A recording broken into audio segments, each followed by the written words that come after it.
Hello दोस्तों, मैं लेकर आ गया हूँ आप सभी के लिए लीजेंडरी शॉर्ट डोमेन का नेक्स्ट एपिसोड। वैसे भी ये काफी लेट है तो फिर चलो बिना देरी किए करते हैं इसे स्टार्ट। लीजेंडरी शॉर्ट डोमेन के लास्ट एपिसोड में हमने देखा था कि लू यांग नाइदर वर्ल्ड की वैली के अंदर आ गया था जहाँ उसकी मुलाकात गुकुइंग से हुई थी। लीजेंडरी शॉर्ट डोमेन के एपिसोड 180 में हम देखते हैं गुकुइंग इविल आई को लू यांग को देते हुए कहते हैं कि यह इविल आई मेरी है, ये लो यह तुम ले सकते हो। वह बताते हैं कि जब मैं गार्डियन से फाइट कर रहा था तब मैं गंभीर रूप से घायल हो गया था, इसीलिए मैं यहाँ आ गया। मैंने यहाँ रहकर अपने आप को इस इविल आई से हील करने की कोशिश की। इसकी सहायता से मैं अपने आप को कुछ हद तक हील करने में कामयाब रहा, लेकिन अभी भी मेरा डिवाइन एसेंस काफी ज्यादा कमजोर है, इसीलिए मुझे लगता है कि अब मैं यहाँ पर हमेशा के लिए फंस गया हूँ। मैं तो यहाँ से हिल भी नहीं सकता, लेकिन मैं दोनों के लिए अपनी डिवाइन फील्ड की कल्टीवेशन को करा सकता हूँ, जिससे कि तुम अपनी कल्टीवेशन में ब्रेक थ्रू कर पाओगे और तुम्हारी स्ट्रेंथ पहले से काफी ज्यादा इम्प्रूव हो जाएगी। यह सुनकर लू यांग कहता है कि सीनियर आपका धन्यवाद यह सब हमारे लिए करने के लिए। अब गुकुइंग वहाँ पर अपनी पावर का उपयोग करके कल्टीवेशन फॉर्मेशन को बना देते हैं। जैसे ही उन दोनों के नीचे वह फॉर्मेशन बन जाती है, वह दोनों वहाँ बैठकर कल्टीवेट करने लगते हैं। लेकिन तभी लू यांग के पास एक ड्रैगन आ जाता है जो कि उस पर हमला कर देता है, लेकिन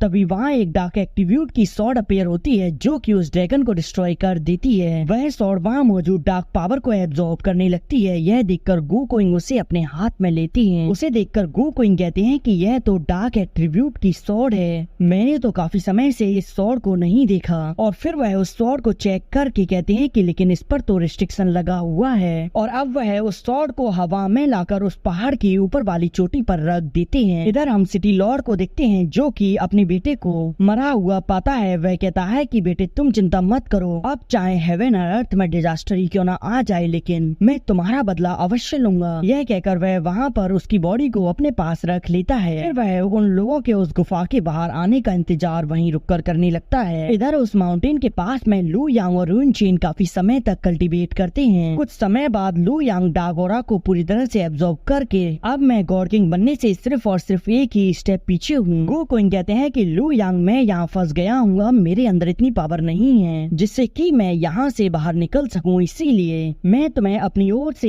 एक गिफ्ट दे रहा हूँ। और अब वह उसी सॉर्ड को पहाड़ के ऊपर से नीचे बुला लेते हैं। लू यांग जैसे ही उस सॉर्ड को पकड़ कर चेक करता है, वह समझ जाता है कि यह तो डार्क एट्रीब्यूट वाली सॉर्ड है, और अब वह वहाँ पर सॉर्ड की पावर का उपयोग करके स्पेस में एक पोर्टल बनाता है। वह उस पोर्टल के अंदर चला जाता है। गुकुइंग यह देखकर कहते हैं कि लू यांग मुझे लगता है सिर्फ वह व्यक्ति तुम ही हो जो कि सॉर्ड की सुप्रीम मिस्ट्री को समझ सकता है। इधर हम यूनचीन को देखते हैं जो कि कल्टीवेट कर रही होती है, और अब वह निर्वाणा इमोर्टल से डार्क गॉड किंग में प्रमोट हो जाती है। वह यह देखकर काफी खुश होती है। वह वहाँ पर खड़े होकर गुकुइंग का धन्यवाद करती है। गुकुइंग यूनचीन का डिवाइन व्हील देखकर कहते हैं कि यह तो आउटर डिवाइन व्हील है। वह कहते हैं कि क्या सभी ह्यूमन अब इस लो लेवल के कल्टीवेशन मेथड को ही जानते हैं। लू यांग वहाँ पर आता है। वह कहता है कि सीनियर मैंने देखा था कि सीनियर ए और गार्डियन बिना डिवाइन व्हील के गॉड किंग लेवल की पावर का उपयोग कर रहे थे, वह ऐसा कैसे कर रहे थे। यह सुनकर गुकुइंग बताते हैं कि एक पर्सन के लिए डिवाइन व्हील को कंडेंस कर पाना काफी कठिन है। शुरुआत में तो सभी गॉड किंग के डिवाइन व्हील फिजिकल बॉडी के अंदर होते थे, लेकिन डिवाइन व्हील को बॉडी के अंदर एंटर कर पाना काफी ज्यादा कठिन था, इसीलिए इस मेथड का उपयोग करके बहुत ही कम लोग गॉड किंग बन पाते थे। इसीलिए बाद में डिवाइन व्हील को बॉडी से बाहर रखने का मेथड डेवलप किया गया। इससे लोगों के गॉड किंग बनने की संभावना काफी हद तक बढ़ गई, लेकिन डिवाइन व्हील के बाहर होने के अपने भी काफी सारे नुकसान हैं। यदि किसी ने तुम्हारे डिवाइन व्हील को डिस्ट्रॉय कर दिया तो फिर तुम्हारे पास अपने डिवाइन व्हील को वापस पाने का कोई भी रास्ता नहीं है। ऐसा विशेषकर हाई लेवल वाले गॉड किंग लो लेवल वाले गॉड किंग पर अटैक करके करते थे, जिससे कि आउटर डिवाइन व्हील वाला बंदा हमेशा ही खतरे में रहता था। इसीलिए इन्हीं कारणों की वजह से अपने डिवाइन व्हील को अपनी बॉडी के अंदर दुबका कर रखना चाहिए, और तो और ऐसा करने से हमारी स्ट्रेंथ भी काफी ज्यादा बढ़ जाती है। सुनकर यूनचेन कहती है कि लेकिन अब तो मैंने इस डिवाइन व्हील को बाहर ही कंडेंस कर लिया, अब मैं क्या करूं। यह सुनकर गुकुइंग कहते हैं कि तुम परेशान मत हो, मेरे पास एक मेथड है, लेकिन बस बात इतनी है कि वह काफी ज्यादा पेनफुल और कठिन है। इस पर यूनचेन कहती है कि आप इसकी चिंता ना करें, वैसे भी हर टेक्निक को सीखने के लिए बनाया गया है, ऐसी कोई टेक्निक नहीं है जिसे सीखा ना जा सके।